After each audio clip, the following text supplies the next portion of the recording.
कौन ब्रह्मा का पिता है, कौन विष्णु की मां, शंकर का दादा कौन है, हमको दे बता। ये जानने के लिए कृपया सुनिए जगत गुरु तत्वदर्शी संत रामपाल जी महाराज के अमृत वचन सर्व पवित्र धर्मों के पवित्र शास्त्रों के आधार पर।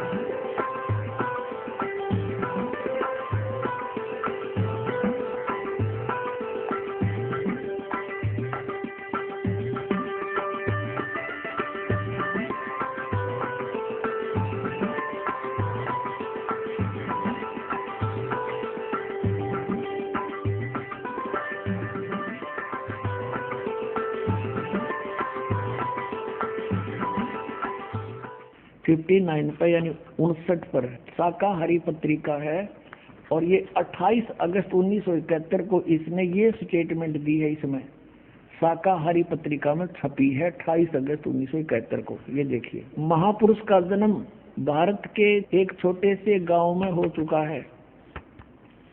महापुरुष का जन्म भारतवर्ष के एक छोटे से गांव में हो चुका है। कब? ये 28 अगस्त 1971 को ये कह रहा है, वो उसका जन्म हो लिया, वो जन्म हो चुका है। महापुरुष का जन्म भारतवर्ष के एक छोटे से गांव में हो चुका है और वह व्यक्ति मानव इतिहास का सबसे महत्वपूर्ण व्यक्ति बनेगा। उसे जनता का इतना बड़ा समर्थन प्राप्त होगा कि आज तक किसी को नहीं मिला है। वह महापुरुष नए सिरे से विधान को बनाएगा और वह विश्व के संपूर्ण देशों पर लागू होगा। उसका एक झंडा होगा, उसकी एक भाषा होगी।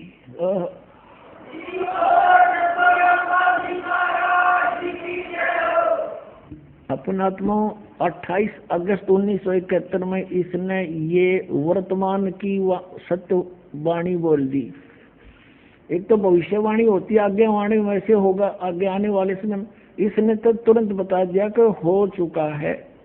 और ये जो कहता था ना कि जय गुरुदेव सतयुग होगा, जय गुरुदेव सतयुग होगा, को 40 साल से तो हम देख रहे हैं इसके द्वारा पे लिखा हुआ। आज तक तो ये सतयुग आ नहीं लिया, दुनिया आग लग रही समाज में। अब इसको आभास हो गया था क्योंकि ये पुनकर्मी प्राणी था।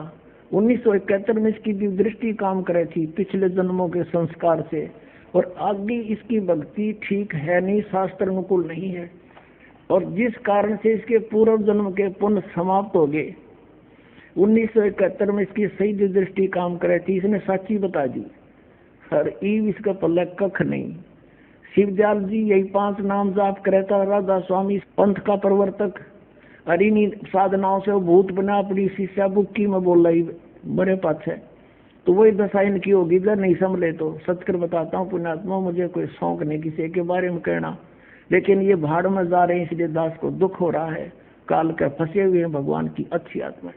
अब 1971 में 7 सितंबर को इसने फिर किसी ने पूछा तो इसने के स्टेटमेंट की, देखना इसी पुस्तक में। ये वही जय गुरुदेव के अमरवाणी भाग 2 और इसके ये वही प्रकाशक है दिव्या शर्मा। और ये कहाँ से मुद्रित है? मुद्रक है अर्जेंट प्रिंटर्स, पुराना बस स्टैंड मथुरा से। अब इसके पृष्ठ नंबर हम 50 पर आते हैं। ये देखिएगा, ये 50 पृष्ठ है। इस 50 पृष्ठ पे इसने 7 सितंबर 1971 को स्टेटमेंट दी जो शाकाहारी पत्रिका में छपी। 7 सितंबर 1971 को इसने क्या कहा कि वह अवतार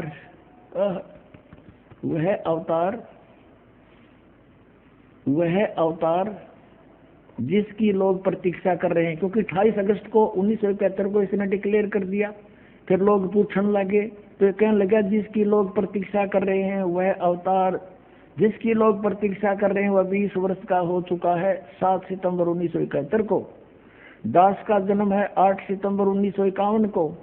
7 सितंबर 1971 को दास पूरा 20 वर्ष का था और 8 सितंबर को दास 21वें वर्ष में प्रवेश कर चुका था। अब ये बता रहा है कि वह अवतार जिसकी लोग प्रतीक्षा कर रहे हैं 20 वर्ष का हो चुका है 7 सितंबर 1971 को, और यदि उसका पता बता दूं तो लोग पीछे पड़ जाएंगे। अभी ऊपर से आदेश बताने के लिए नहीं हो रहा है। मैं समय का इंतजार कर रहा हूँ और सभी महात्माओं ने समय का इंतजार किया है और समय आते ही सबको सब कुछ मालूम हो जाएगा। बोलो सतगुरुदेव।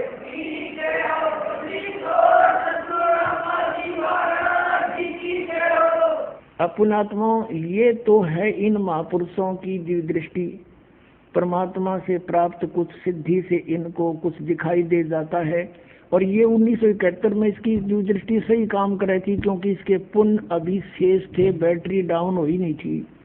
अब इसके आगे करदर था नहीं इस महापुरुष का, यानी सतभक्ति थी नहीं। ये 500 नाम काल के जपे जिसे राधा स्वामी पंथ का प्रवर्तक शिवदयाल जी भूत बिना बुक्की में बोल रहे, यह दशाई भी की होगी। अब इसके पास खक नहीं बचा है। यदि आज इसकी दिव्य दृष्टि काम करती होती, यू कह देता जाओ भाई बरवाला मार लिया, वो संत रामपाल है उसका नाम।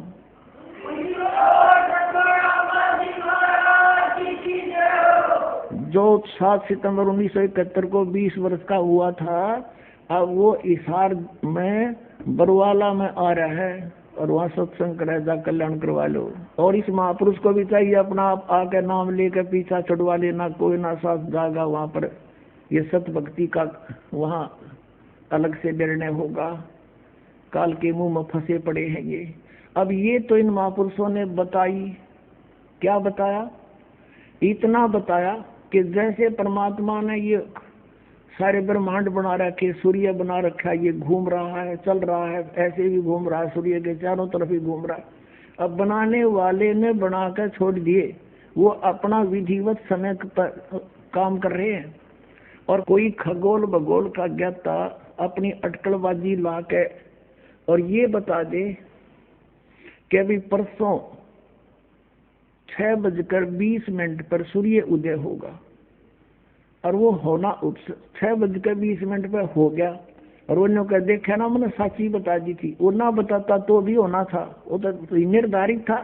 तो इन महापुरुषों का कोई विशेष योगदान नहीं है इसमें, क्योंकि परमात्मा ने जो बना रखा है वो तो होना ही है। तो कबीर परमेश्वर ने 600 वर्ष पहले बता दिया था कि मैंने यार ठीक दर्दी भाई, कलयुग में जब 5505 वर्ष बीत जाएंगे, जब यह मेरी बात सच्ची होगी, तो मैं आज बोल रहा हूँ। क्या बोल रहे हैं? अब देखिएगा, कबीर सागर में प्रमाण दिखाते हैं आपको परमात्मा ने क्या कहा था। ये कबीर सागर, ये है कबीर सागर प्रथम खंड, और ये किसके द्वारा संशोधित है? कबीर पंथी भारत पथिक स्वामी युगलानंद बिहारी द्वारा प्रस्कृत। मुद्रक प्रकाशक है खेमरा श्री कृष्ण दास, अध्यक्ष श्री वेंकटेश्वर परेश, खेमरा श्री कृष्ण दास मार्ग, मुंबई। अब इसके अंदर आपको दिखाते हैं कबीर वाणी नामक एक चैप्टर है, और इसमें परमात्मा ने बताया है कि काल ने न्यू कहा था मैं 12 पंथ चलाऊंगा तेरे नाम पे, कबीर साहब के नाम पे। 136 पृष्ठ पे कबीर वाणी नामक ये एक चैप्टर है, बोध सागर का अंग है। ये खंड है, ये चैप्टर है, और इसकी ये साखी 12 पंथ चलो सो भेद। परमात्मा ने लिखा था कि 12 पंथ काल फुरमाना, इन 12 पंथ चलेंगे मेरे नाम पे, इनमें काल का ही फुरमान होगा, उसका आदेश और मंत्र चलेगा। भूले जीव न जाओ ठिकाना, ताते आगम कह हम राखा, वंश हमारा चूड़ामणि शाखा। अब यहाँ प्रथम जग में जागू भरमावे, दूसरा सूरत गोपाल, तीसरा मूल निरंजन की वाणी, और फिर टकसार पंथ, फिर यह आगे बता रखा है सतनामी पंथ, और ये राम कबीर पंथ, परम धामवाणी पंथ। तो ऐसे यहाँ तो पद्य भाग में है, अब आपको गद्य भाग से परिचित कराते हैं। परमात्मा ने काची नहीं छोड़ रखी।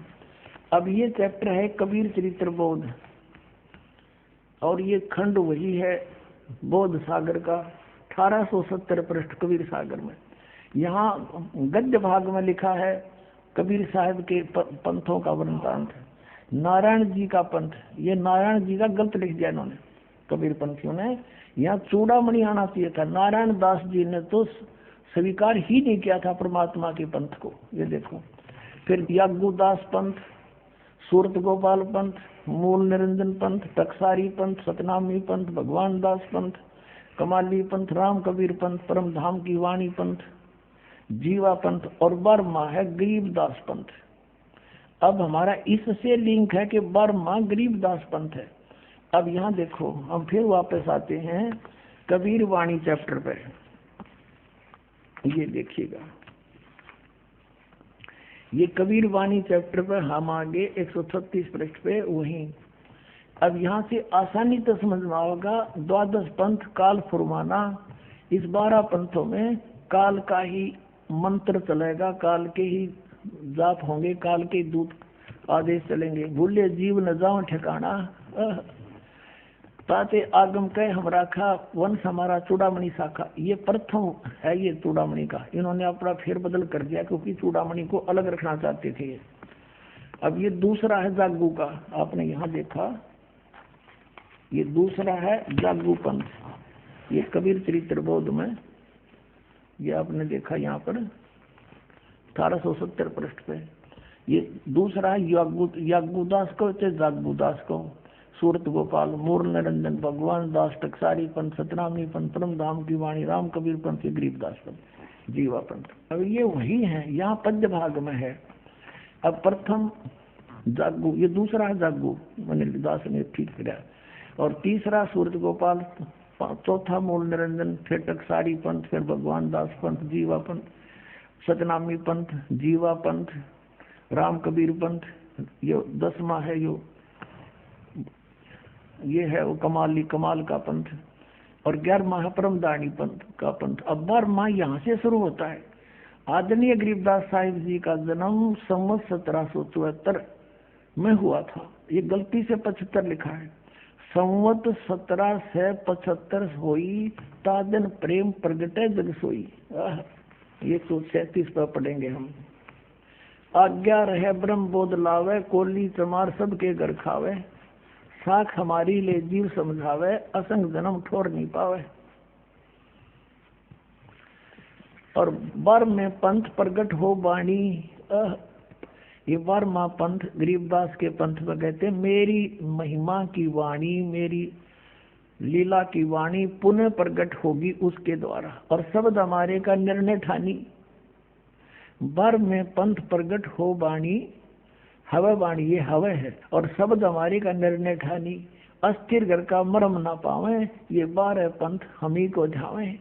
कि 12 पंथ तक, गरीबदास पंथ तक ये उस स्थायी स्थान पर नहीं जा सकते, सतलोक प्राप्ति नहीं कर सकते। फिर कहते हैं बर में पंथ हम ही चलावे, बर में पंथ में हम ही चलकर आवेंगे, गरीबदास वाले मार्ग चल गए, और सब पंथ मिटा के एक का पंथ चलावे। और कहते हैं अब परमात्मा ने कलयुग को 3 चरणों में बांटा है। ये प्रथम चरण कलयुग निर्याना, तब मैं घर मांडो मैदाना। प्रथम चरण कलयुग का उस समय समझो जब मैं घर से सह शरीर जाऊंगा, वो प्रथम चरण होगा। और बीतली पीढ़ी का कब होगा? 5505 बीत जाएंगे तब। अब देखो आगे ये बताया कि कलयुग ऐसे ऐसे बीतेगा, और फिर बताया है कि 5000, ये कलयुग कैसे बताया कि 5505 तब ये शब्द होगा सच्चा। कहते 5505 वर्ष जब बीत जाएंगे तब यह मेरी बात सच्ची होगी। और फिर कहा है कि धर्मदास मोरी लाख दोहाई, ये मूल शब्द किताबा न जाई। धर्मदास जी से कहा था भगवान तो लाख दोहाई, धर्मदास मोरी लाख दोहाई, ये मूल ज्ञान की तबार ना जाई। इसका भी बताना नहीं किसी को। पवित्र ज्ञान तुम जग में बाखो, मूल ज्ञान तुम गुप्त ही राखो, गोई ही राखो। मूल ज्ञान जो बाहर तर ही, बिचली पीढ़ी हंसनी तर ही। अब क्या बताते हैं परमात्मा कि अगर यो सही ज्ञान इन काल के दूतों का हाथ लग गया, ये दूसरे पंथों के, तो यह बिचली पीढ़ी जो आपका आज जन्म है पुण्यात्माओं, वर्तमान में ये 2012 में आपको कह रहा हूँ, तो ये सब काल के दूत भी ये ज्ञान बता दे पाते, आज हम भगवान को पहचान नहीं सकते थे। मूल ज्ञान जो बाहर पढ़ी, ये बिचली पीढ़ी हंस वंश नहीं तरही। 33 अरब ज्ञान हम बाख्या, मूल ज्ञान हमने गुप्त ही राख्या।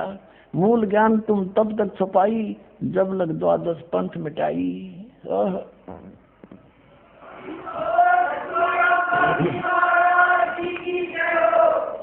अब ये कंसेप्ट क्लियर और करते हैं कि ये 5505 वर्ष कब कलयुग बीता, कब हुआ। पुण्यात्माओं, हिंदू धर्म के अंदर गीता प्रेस गोरखपुर से छपी पुस्तक और शंकराचार्यों के मुख से निकले वचन ऑथेंटिक माने जाते हैं। अभी दिखाता हूँ आपको इन शंकराचार्यों के ही द्वारा कलयुग की कैलकुलेशन। एक पुस्तक है हिमालय तीर्थ, इसमें लिखा है कि एक शिव रहस्य नामक कोई पुस्तक है, उसकी एक श्लोक का हवाला दे रखा है कि शंकराचार्य का जन्म 3000 कलयुग जब बीत जाएगा, 3000 वर्ष तब होगा। देखिएगा, ये है हिमालय तीर्थ और ये कहां से छपी है ये दिखाते हैं।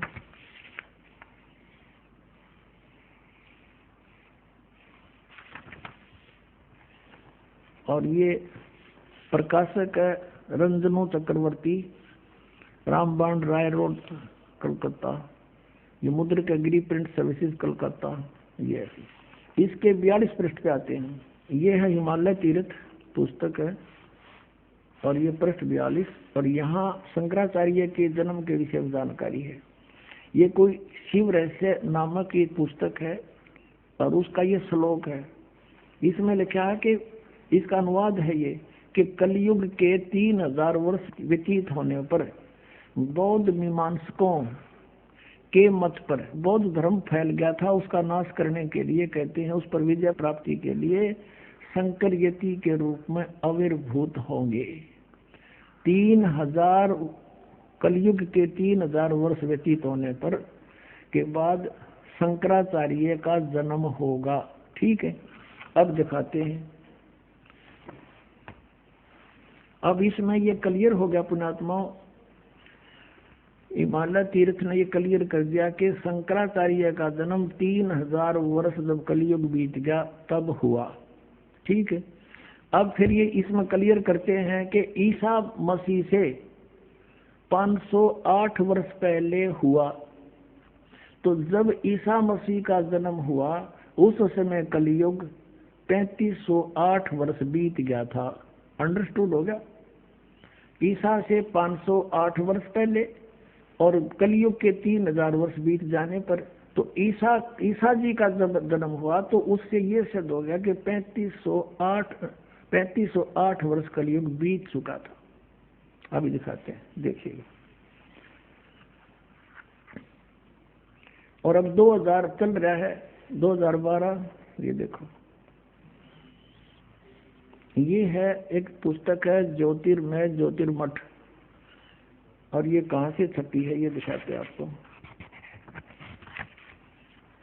ये है ज्योतिर्मय ज्योतिर्मठ, ये इनके संरक्षक हैं। ये है जगत गुरु शंकराचार्य स्वामी स्वरूपानंद सरस्वती जी, जो वर्तमान में द्वारका ज्योतिष पीठाधीश, द्वारका शारदा पीठाधीश्वर, ये दोनों के पीठाधीश्वर हैं वर्तमान के स्वरूपानंद जी। इनकी देख रेख में लिखी गई है। संपादक लेखक एवं संकलन करता है विष्णुदत्त शर्मा, अध्यक्ष आध्यात्मिक उत्थान मंडल दिल्ली। प्रेरणा स्रोत ये मुद्रक है फाइन इंटर एंड पैक्स, ये सारा कुछ लिखा है। प्रकाशक अखिल भारतीय आध्यात्मिक उत्थान मंडल, ये सारा लिखा है इनका। रामनगर तिवारी, मंडोली रोड, सादरा, दिल्ली से। अब इसके 11 पृष्ठ पे कितना क्लियर किया है? 11 पृष्ठ पे यहाँ से आते हैं आदि शंकराचार्य संक्षिप्त जीवन परिचय। हम सिर्फ इतना ही लेते हैं कि लगभग 2500 वर्ष पूर्व शंकराचार्य का जन्म चरमराती अवस्था में कलयुग के युग में केरल प्रांत में पूर्णा नदी के तट पर हुआ। हम यहाँ लेते हैं।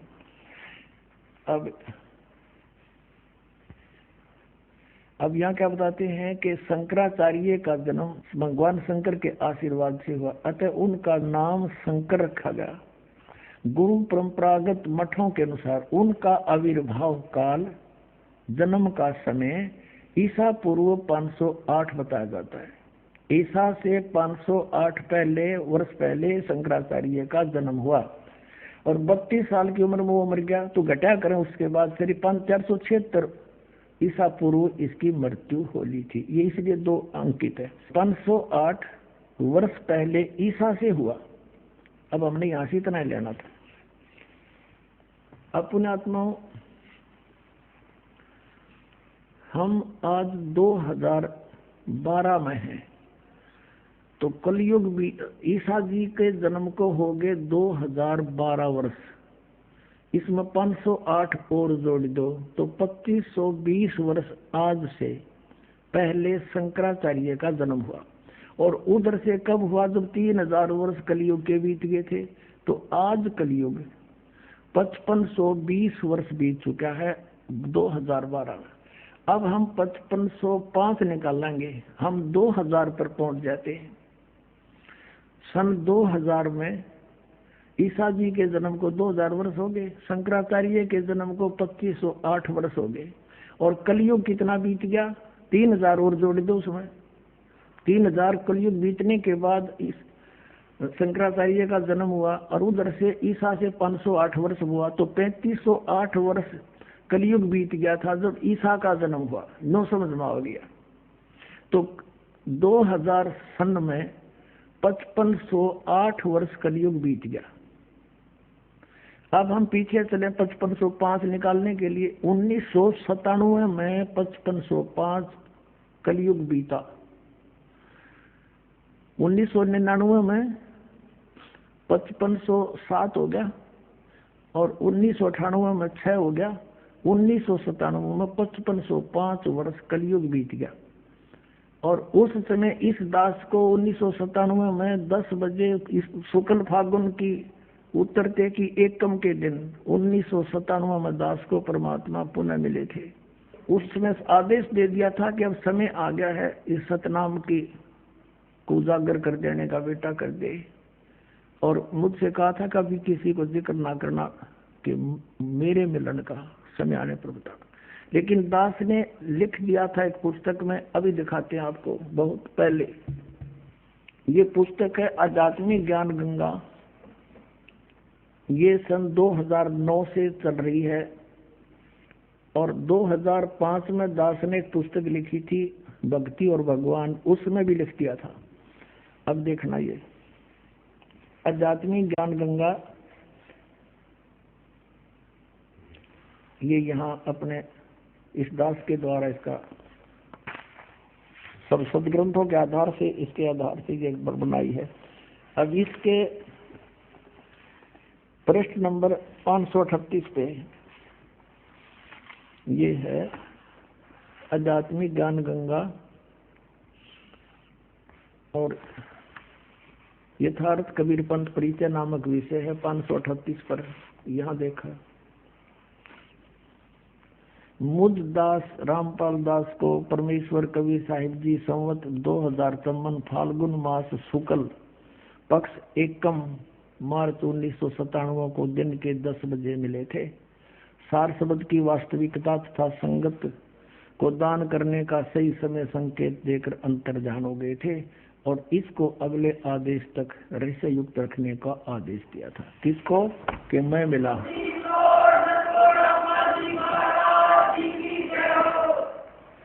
तो पुण्यात्माओं, ये दास ने कोई बाद में नहीं लिखी, ये 5505 तक ये समझ में आई हमारा। ये कैलकुलेशन करी दोबारा भी कैसे सेट होया। ये वहां नो का नो, जिसने मालिक ने बना के भेज रखा उसमें कमी नहीं रह सकती। ये दास उसी परमेश्वर का भेजा हुआ है आपके लिए। अब आपको दिखाते हैं कबीर सागर में एक और रहस्य है। जब परमात्मा ने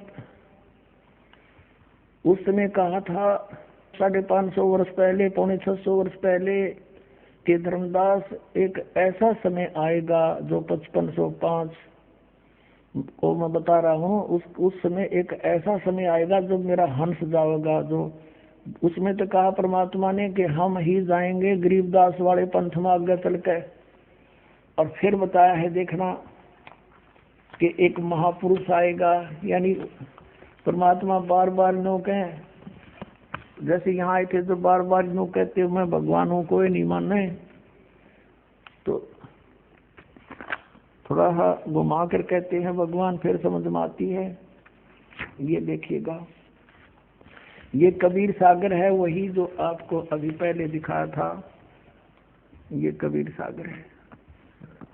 और इसके सवसम बोध नामक एक चैप्टर है और खंड इसका वही बोध सागर खंड है। 170 पृष्ठ से यहाँ से देखिए, ये सत्य कबीर वचन यानी परमात्मा के वचन है, लेकिन हमारे काम के ये यहाँ से है 171 पृष्ठ से। सवसम वेद बोध यहाँ लिखा है 5 सहस और 500 जब 5 सहस और 500 यानी 5500 जब कलयुग बीत जाए, महापुरुष फरमान तब जग तारण को आए। अब 5 सहस और 500 यानी 5500 जब कलयुग बीत जाए, महापुरुष फरमान तब जग तारण को आए। 5500 जब कलयुग बीत जाएगा तब एक महापुरुष संसार का उद्धार करने के लिए आएगा और उसके पास सही फरमान होगा। फरमान माने वो मंत्र जाप आदेश। हिंदू तुर्क आदिक सब जेते जीव जहान और सत्य नाम की साख गहे वो पावे पद निर्वाण। अब क्या बताया है कि हिंदू तुर्क, हिंदू और मुसलमान जो अलग अलग होंगे, और फिर और भी जो होंगे जैसे सिख और ईसाई आदिक यानी सभी जेते जीव जहान सत्य नाम की साख गए ये पावे पद निर्वाण। निर्वाण माने मोक्ष, मोक्ष पद पाओगे सब के सब वो सतनाम प्राप्त करके इस दास से महापुरुष से। जैसे परमात्मा ने कहा था उस कबीर वाणी में कि सभी पंथों को मिटा के एक पंथ चलाऊंगा, उसके विषय में फिर दोहराया है कि वो कैसे एक होंगे। यथा सरित गण आप ही मिले सिंधु में धाये, सत सुकृत के मध्य तिमी सभी पंथ समाये। क्या बताया कि जैसे सरित गण यानी नदियों का, नदियां, सरित गण माने नारी नारी नदी, और आप ही उस समुद्र में जाकर वेग धाय माने शीघ्रता से मिल जाती हैं फटाफट। ऐसे उस सत सुकृत यानी उस सच्चे पंथ के मध्य जो हम चलाएंगे उसमें तिमी माने उसमें सब ऐसे ही समाये जैसे सरिता दरिया अपने आप समुद्र में स्पीड में जाकर मिल जाती है, एक हो जाते हैं। ऐसे सत सुकृत के मध्य सब पंथ समाये, सब एक हो जाएंगे। अब क्या बताते हैं परमात्मा धर्मदास, जो मैंने ये सवसम वेद में जो लिख दिया, जो वचन बोले हैं, ये जब लग पूर्ण होए नहीं ठीके को तीखीवार। ये ठीक क्या होती है, जैसे हमारे पहले पुराने समय में हम छोटे छोटे थे जब यूं कहा करते कि एक व्यापारी भैंस ले गया और पैसे ना देता, आगे से आगे ठीक बता रहा है, आगे तो आगे समय धर रहा है, पैसे नहीं दे रहा। तो इस प्रकार यहाँ वो बताया है कि यो मैंने जो ठीक धर रखी है ना, ठीक वो निर्धारित समय कर रखा है कि धर्मदास जब तक वो समय नहीं आओगा ना तब तक तो ये मेरी बात ये सवसम वेद में लिखी हुई निराधार महसूस होंगी जो कपटी लोगों को। लेकिन जब वो समय ठीक का आ जाएगा ना, जब देखिए ढूंढा पाटेगा। अब देखो अब हम फिर आगे कि जब लग पूर्ण होए नहीं ठीक को तिथि वार, और कपट चातुरी तब लो यो सब संवेद निर्धार।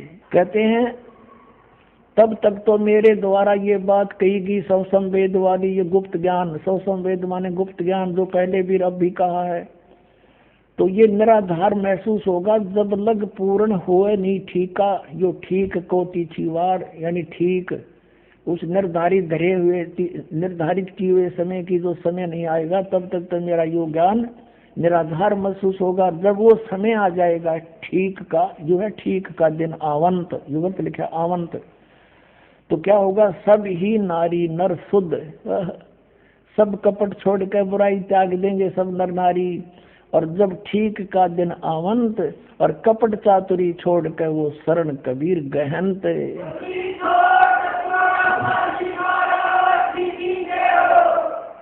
पूरे विश्व में लिखा परमात्मा ने कि सब एक हो जाएंगे। क्या लिखा है कि एक अनेक हव गए और पुनः अनेक हो एक, हंस चले सतलोक को सब सत नाम की टेक।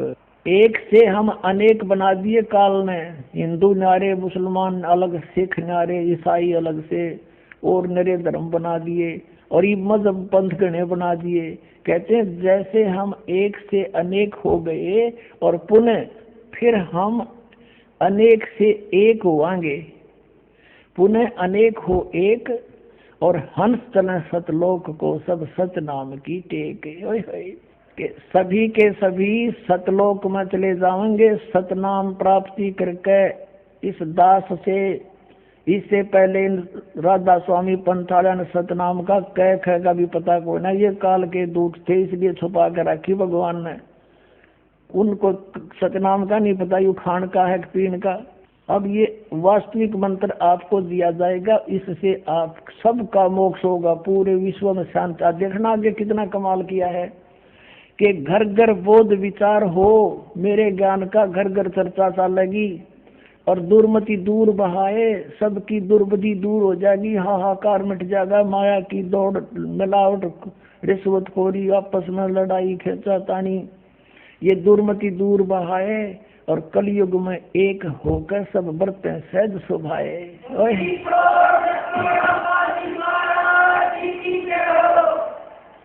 कहते मेरे ज्ञान का घर घर में विचार चला करेंगे और उससे सबकी दुर्मति दूर हो जाएगी, सब प्यार से रहा करेंगे। पता लग जाएगा मैं एक पिता की संतान है, ना सास बहू लड़ेगी, ना पड़ोसी के साथ झगड़ा होगा, कोई मुकदमा नहीं होगा।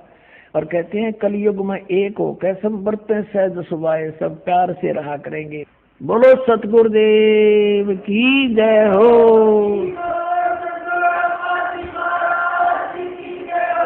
पुण्यात्माओं, आपका सौभाग्य है, धन आपके माता पिता जिससे जन्म हुआ, आप वो प्यारी आत्मा हैं जिसके लिए ये समय ठीक दर रखी थी। बोलो सतगुरुदेव की जय हो।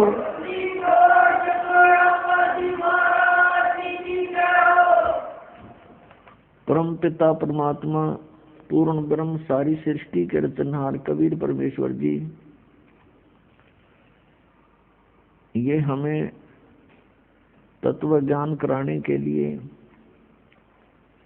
हमारी सतीति से परिचित कराने के लिए और हमें ये बताने के लिए कि तुम यहाँ के वासी नहीं हो, आप ऐसे लोक में रहा करते थे जहाँ आपकी जन्म मृत्यु नहीं होती थी, वहाँ आपकी जरा मरण नहीं था, वहाँ वृद्ध अवस्था नहीं थी, मृत्यु नहीं होती थी।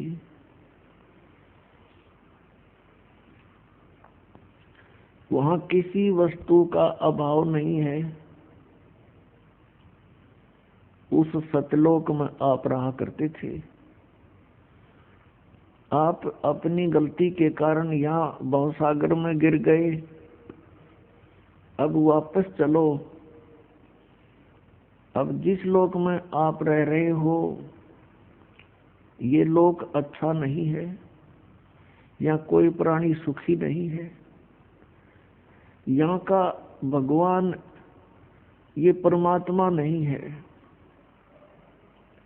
ये श्रेष्ठ आत्मा नहीं है। आपके ऊपर कितने कैर टूट रहे हैं,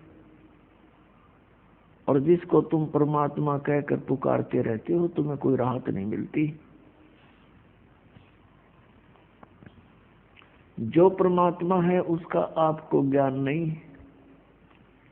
वो परमात्मा कौन है? वो काशी में आए थे कबीर दुल्हा धानक।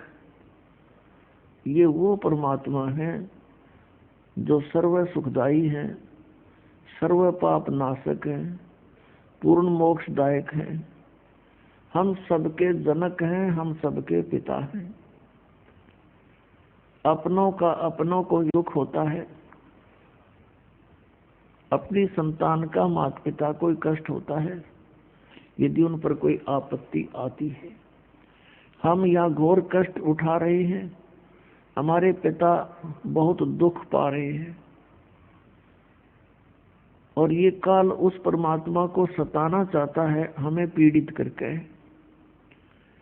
पुण्यात्माओं, आपने ये अमर कथा कभी सुनी ही नहीं थी, इसलिए ये बातें ऐसी लगती हैं शीघ्र सी स्वीकार्य नहीं होती, क्योंकि आप बच्चे हो और ये ज्ञान उच्च सत्र का है। छोटे बच्चे माता पिता से कुछ वचन सुनते भी हैं तो उनकी बुद्धि ग्रहण नहीं करती शीघ्र सी। जिस दिन आपकी या समाप्त हो जाएगी, जैसे छोटे से बच्चे को वो कोई आकर के वस्तु उठा लेता है, जैसे पेन उठा लेता है और पूछता है कि पापा ये क्या है। पिताजी कहता है बेटा पेन है पेन।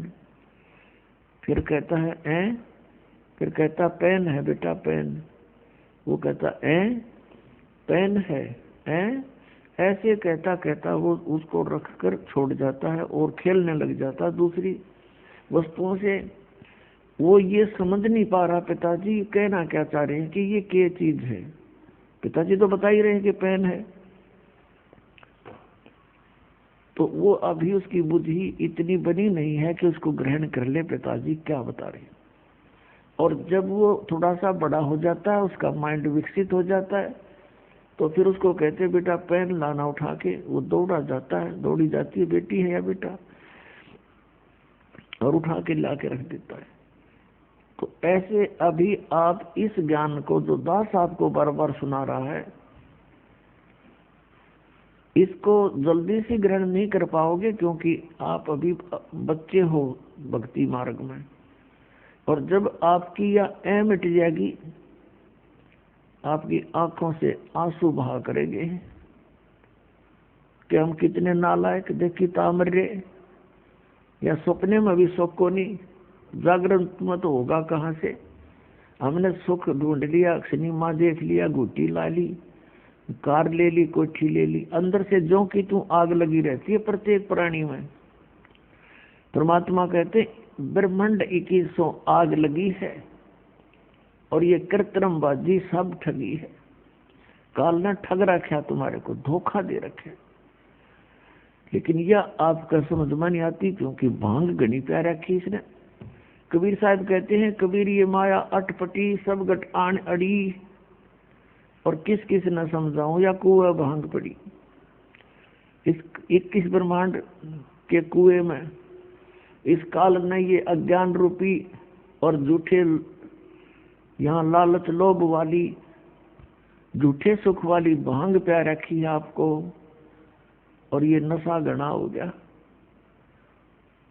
हमें बिल्कुल भी ज्ञान नहीं, इतना जरा सा भी नॉलेज नहीं है अध्यात्म मार्ग का, नहीं तो हम इस अनमोल मनुष्य जीवन को यूं बर्बाद नहीं कर सकते। जैसे आप देख रहे हो, हम देखते हैं जिनको बहुत बड़े आदमी हैं, हम बड़ा किसको मानते हैं कि किसी के पास कोई छोटी सी पोस्ट हो, कोई मंत्री बन गया, कोई प्रधानमंत्री, ये कोई सौदा ना है इसका इस भक्ति मार्ग में। ये तो एक गरीब व्यक्ति, निर्धन, रिक्शा चालक, मजदूर, कस्सी, बजाने वाला, किसान, या और कोई भी शॉपकीपर, मजदूर छोटा सा भी, और वो इस नाम से जुड़ा हुआ है। प्रधानमंत्री, राष्ट्रपति तो उसके पास संग भी कोई कुछ भी सांग नहीं है। जब आपका यो ज्ञान समझ में आओगा, कबीर साहब कहते, कबीर सब जग निर्धना धनवंता नहीं कोई, धनवंता सो जानिए जिस पर राम नाम धन होई। तो हम इस धन से परिचित नहीं, हम यहाँ के इस झूठे धन से परिचित हैं और इसी में अपनी शानो शौकत बनाने में लगे रहते हैं। आप देखते हो माया जोड़ते जोड़ते कोठी बना ली, फैक्ट्री लगा ली, मृत्यु होगी 1 सेकंड में। अब वह फैक्ट्री वो कोठी उसके के काम आई, वो गधा बन के कुमार के जुड़ गया। ये बातें बच्चों याद रखनी पड़ेगी। क्या बताते हैं परमात्मा के कोट जन्म तन भर मत हो गए, कुछ ना हाथ लगा रे, कुकर सुकर खरबा बोरे कौआ हंस बगारे। कोटि जन्म तू राजा की, ना मिटी न मन की आशा, और भिक्षुक होकर दर दर घूमया, ये मिला नहीं निर्गुण रासा। ये जो तत्व ज्ञान परमात्मा ने अब सार्वजनिक करने का आदेश दिया है, ये पहले गुप्त रखा था। गुप्त किस लिए रखा था? क्योंकि सतयुग त्रेता द्वापर में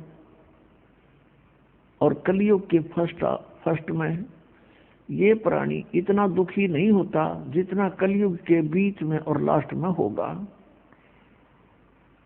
उसमें क्यों होगा और पहले क्यों नहीं होता दुखी? क्योंकि सतयुग के अंदर उन पुण्यात्माओं को जन्म दिया जाता है जो पूर्व जन्म के बहुत ही अच्छे पुण्यकर्मी होते हैं। फिर उनको बार बार जन्म मिलते आता है। जो ज्यादा कर्म खराब कर जाता है उस दौरान तो वो 84 लाख योनियों में चला जाता है। और उन दिनों में, उन युगों में ये प्राणी साधना अवश्य करता है, क्योंकि अच्छी आत्माएं कभी भी भगवान की भक्ति बिना किसी भी युग में वो रह नहीं सकते। और पुण्यात्माओं जैसे ये कलयुग चल रहा है, इस कलयुग की ये बिचली पीढ़ी आ गई।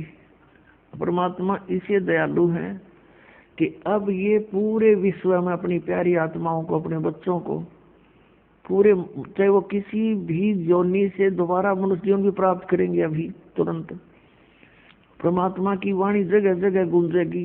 मालिक ने ऐसे इंस्ट्रूमेंट बनवा दिए ना, ये आदमी की बुद्धि की सतर के इंस्ट्रूमेंट है जो कंप्यूटर तक बना लिए, इंटरनेट लगा दिए, मोबाइल बना दिए, इसमें टेप भी अंदर, रिकॉर्डर भी अंदर, और बातचीत कर लो बाहर से वो भी अंदर।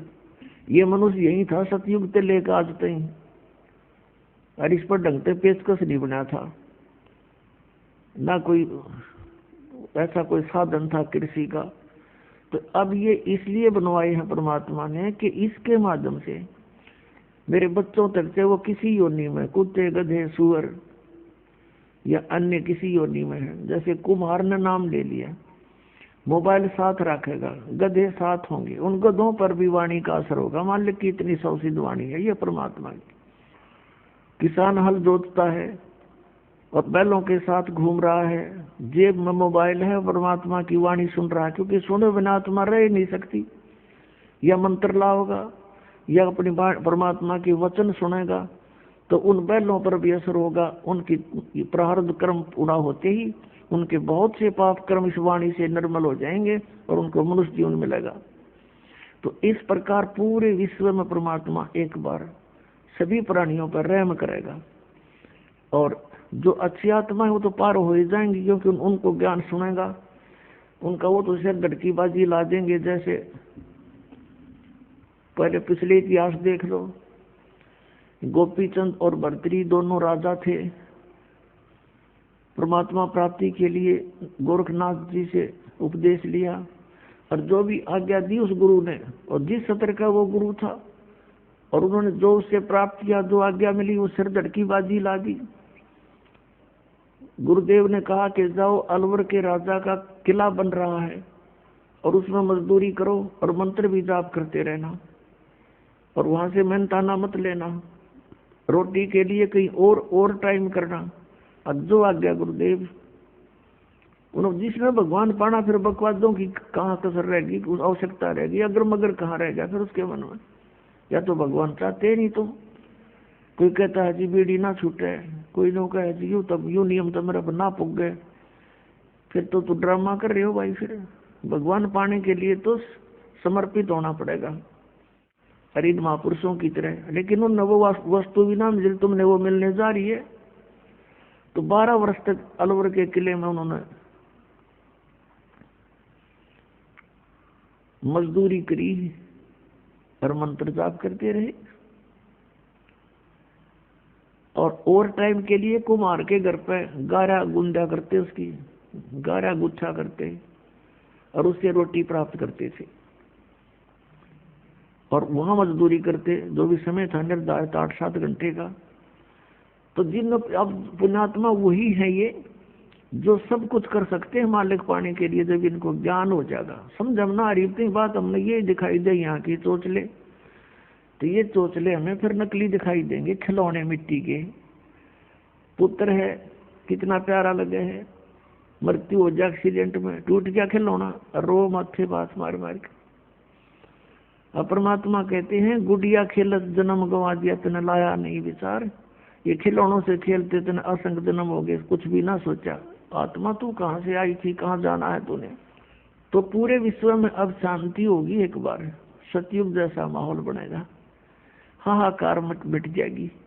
हम जो भिन्न भिन्न पंथ बना बैठे, भिन्न भिन्न मजहब बन बैठे, हम अपने भोलेपन में अलग अलग हो गए, परमात्मा के लिए हुए। हमने सोचा हिंदू धर्म अपनाने से भगवान मिलेगा, फिर अलग से कोई मजहब बना, मुसलमान धर्म बना, तो हमने सोचा शायद इससे भगवान मिलेगा, तो उसमें चले गए, वो ग्रहण किया कुछ पुण्यात्माओं ने। फिर किसी ने पता लगा भाई सिख धर्म से हमें लाभ होगा, तो सिख धर्म भी खूब अनुयायी बने। किसी ने ईसाई धर्म से सोचा कि शायद ऐसे भगवान मिल जाएगा, तो ईसाई बन जाएंगे हम। लेकिन अब हमें पता चलेगा, क्योंकि हम पहले दूसरों की सुनी सुनाई पर विश्वास किया करते थे, और अब हम आंखों देख कर विश्वास करेंगे अपने सदग्रंथों को। और जिन महापुरुषों ने परमात्मा पाया, उन्होंने जो साधना की और जैसे वो रहे, हमने ऐसे ही करना पड़ेगा, तो हम मोक्ष प्राप्त करेंगे, ना तो फिर केवल कहने की बातें हैं। तो इस प्रकार हम फिर एक होंगे। परमात्मा ने 600 वर्ष पहले कह दिया था धर्मदास, कलयुग जब 5500 वर्ष बीत जाएगा, उस समय परमात्मा ने कहा कि हम ही आएंगे। अब वो परमात्मा नहीं आए, दास को इस योग्य समझा होगा, भेज दिया। लेकिन पावर और शक्ति और सहयोग उसी का है, कबीर भगवान का। अब फिर दूसरे शब्दों में कबीर परमात्मा कहते हैं, मम संत मुझे जान मेरा ही स्वरूपम। मेरे संत को मुझे ही जानना, मेरा ही स्वरूप समझना, गुरु को परमात्मा के तुल्य ट्रीट करना, तब तुम्हारी समस्या हल होगी।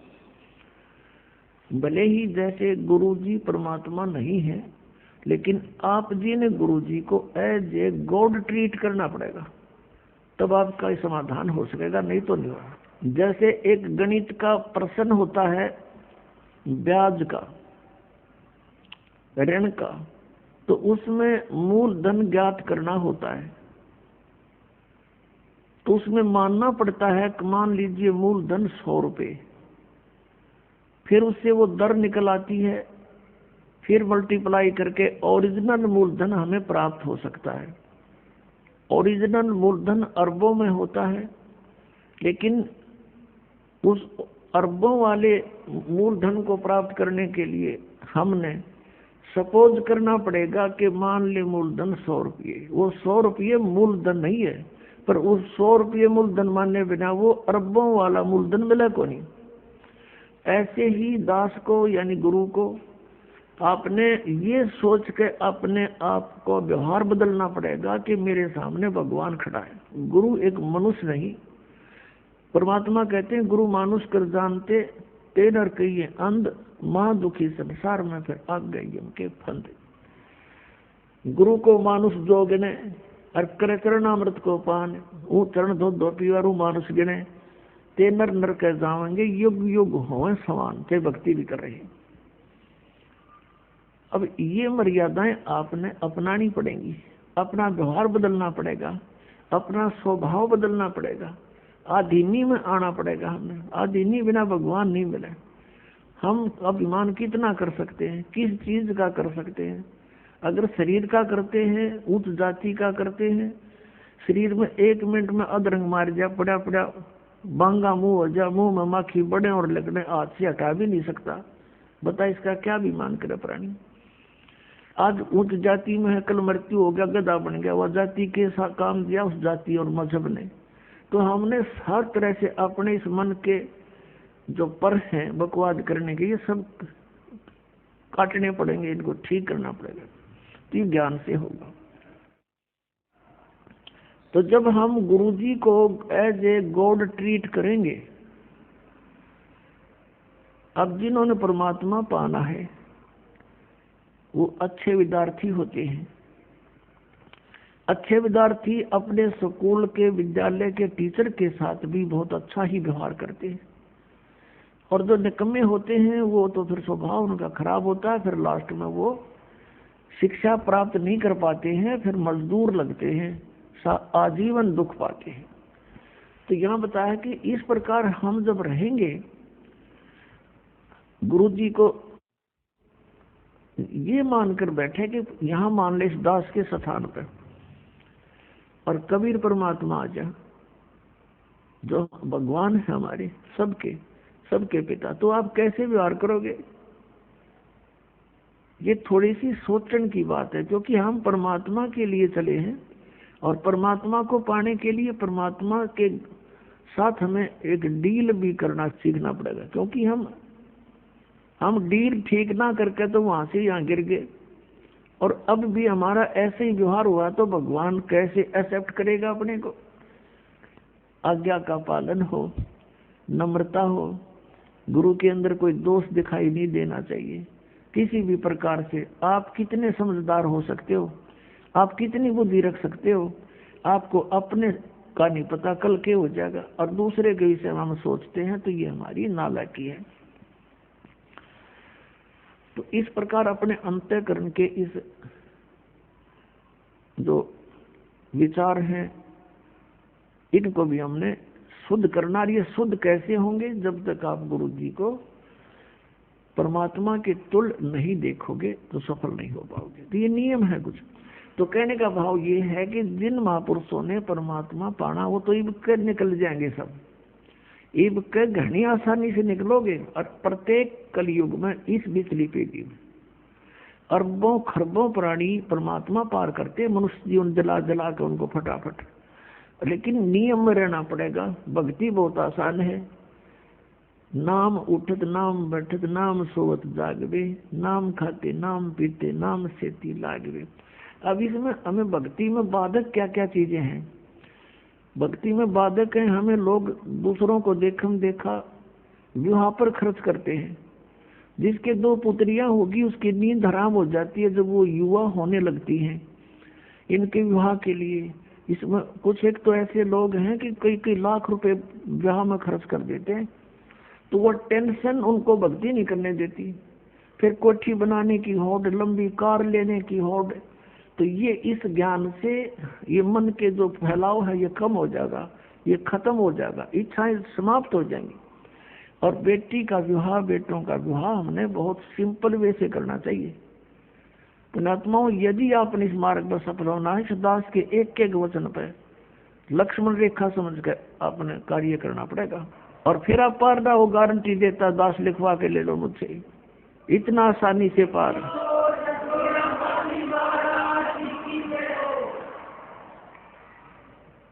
इन कार कोठियान के सिर में मारेगा, सारी उम्र खोजी इन कोठी बनाने में, कार खरीदने में, कल मृत्यु हो जा।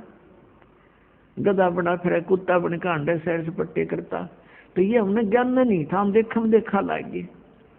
अब बच्चा जो है बचपन से कोई बुराई नहीं करता, 90% बुराई या जो भी क्रिया है समाज से सीखता है।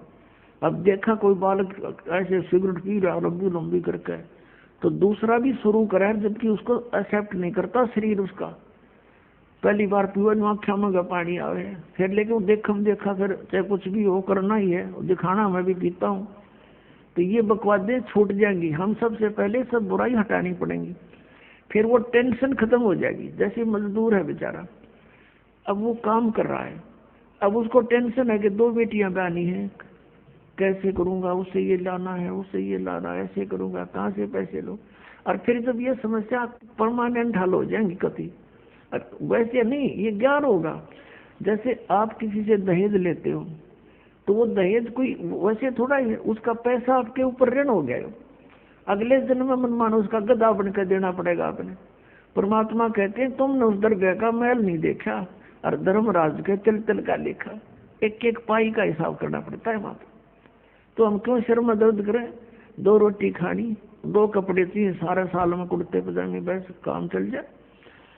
तो इस प्रकार हमने इतना नॉर्मल होना पड़ेगा, उच्च विचार रखा, भगवान में श्रद्धा बढ़ाए रखकर, फिर भी किसी वस्तु की आपको आवश्यकता होगी, भगवान दूर नहीं। जैसे कल आपको कथा सुनाई थी कि परमात्मा अनंत कोट ब्रह्मांड के स्वामी एक झोपड़ी में बैठ के और 120 वर्ष बिता के चले गए, 120 वर्ष, और कपड़ा बुनते थे अपने हाथ से, और उससे जो मेहनताना आता था उससे अपने परिवार का पोषण करते थे। परिवार उनका अपना कैसा था? एक मुंह बोले माता पिता थे 2, जो कमल के फूल से उनको उठा कर लाए थे, और एक पुत्र एक पुत्री थी जो मुर्दे जीवित किए थे, दरिया में बहता हुआ जा रहा था। शेख तकी एक धार्मिक गुरु था सिकंदर लोधी राजा का, उसको सोचा था कि ये शायद यूं ही मान ले, उसने शर्त रख दी थी कि कबीर कोई मुर्दा जिंदा कर देगा तो मैं इसको अल्लाह मान लूंगा। परमात्मा ने सोचा था यदि एक शेख तकी पूरे मुसलमान धर्म का वो हेड था भारतवर्ष का, कि यदि इसकी बुद्धि ठिकाने आ गई तो सब मुसलमानों को कह देगा तुम भक्ति कर लो और इनके पास बढ़िया मार्ग है, ये परमात्मा आए हैं। तो उन्होंने इस सोच करके एक मुर्दा किसी ने बहा दिया था, जल प्रवाह कर देते हैं कुछ कबीले, उनको ना जलाते हैं ना दबाते हैं मिट्टी में। तो वह सैकड़ों व्यक्तियों के सामने परमात्मा ने वो आत्मा धर्मराज से छुटवा के वापस के छोड़ इसको वापस पर जीवित कर दिया था। और वो बच्चा फिर 12-13 वर्ष की उम्र का था। वो कबीर साहब ने अपने साथ अपने पुत्र के रूप में रखा था। उसने आत्मा में ज्ञान हो गया था कि हमारा पिता तो वास्तव में ये है। ऐसे एक शेख तकी की लड़की थी सिकंदर लोधी के धार्मिक गुरु की, वो कब्र में दबा रखी थी, मर चुकी थी। उसको फिर उसने दूसरी शर्त ये रख दी कि मेरी लड़की ने जीवित कर दे तो मैं मान लूं। वो लड़का तो सदमे में था, वो तो जीवित ही था, वैसे ही तुक्का लग गया इसका। जब जानो मेरी पुत्री जो काफी दिनों से कब्र में दबी पड़ी है, इसको जीवित कर दे। कई हजारों व्यक्तियों के सामने परमात्मा ने कब्र फुड़ा के वह लड़की भी ऊपर से छुड़वा के धर्मराज से वापस जीवित करवा दी थी। जब वो बेटी सामने आके खड़ी हुई, परमपिता ने कहा जा बेटी तेरे पिता के साथ, शेख तकी के साथ। उस लड़की ने 1.5 घंटा प्रवचन किए थे कि ये जनता वालों ये परमात्मा आए हैं। मेरी तो तैयारी हो गई थी पशु बनने की, ये वहां से छुड़वा के लाई है मुझे और जीवित किया, तुम भी आ जाओ शरण में। तो उस बेटी ने कह दिया था मेरे को तो अपना पिता मिल गया जिसकी मुझे खोज थी, वो अपने उस संसारिक पिता के साथ नहीं गई थी। तो ये 2 बालक थे, वो भी 12-13 साल की आयु की थी लड़की, और 2 माता पिता थे। तो उस परिवार का पोषण करके इसलिए दिखाया कि तुम ऐसे रहो यदि तुमने सतलोक जाना है, और यहाँ काल की भांग पीनी है तो फिर यही रह जाओगे, तुम्हारा नशा उतरा को नहीं। मान बढ़ाई जमपुर जाई, तुम होए रहो दास समदासा। मान बढ़ाई में रहोगे तो काल के लोक में रहोगे। मान बढ़ाई छोड़ के परमात्मा में श्रद्धा बढ़ा के ज्ञान को आधार बनाकर इस सफर को तुम तय करो, बहुत आसानी से सफर तय होगा आपका, और परमात्मा बहुत सहज मिलेगा।